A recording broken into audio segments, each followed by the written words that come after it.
మాది YouTube channel అమ్మా. పోయినసారి వచ్చినప్పుడు షాప్ బంద్ ఉన్నది. వరంగల్ మాది.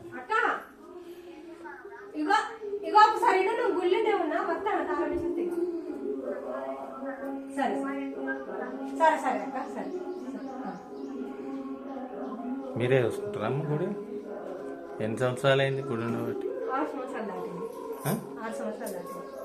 వెలిసిన గుడి. వెలిసిన గుడి కొన్ని ఏళ్ళ అంటే వెలిసిన లింగం కానీ ఏది కానీ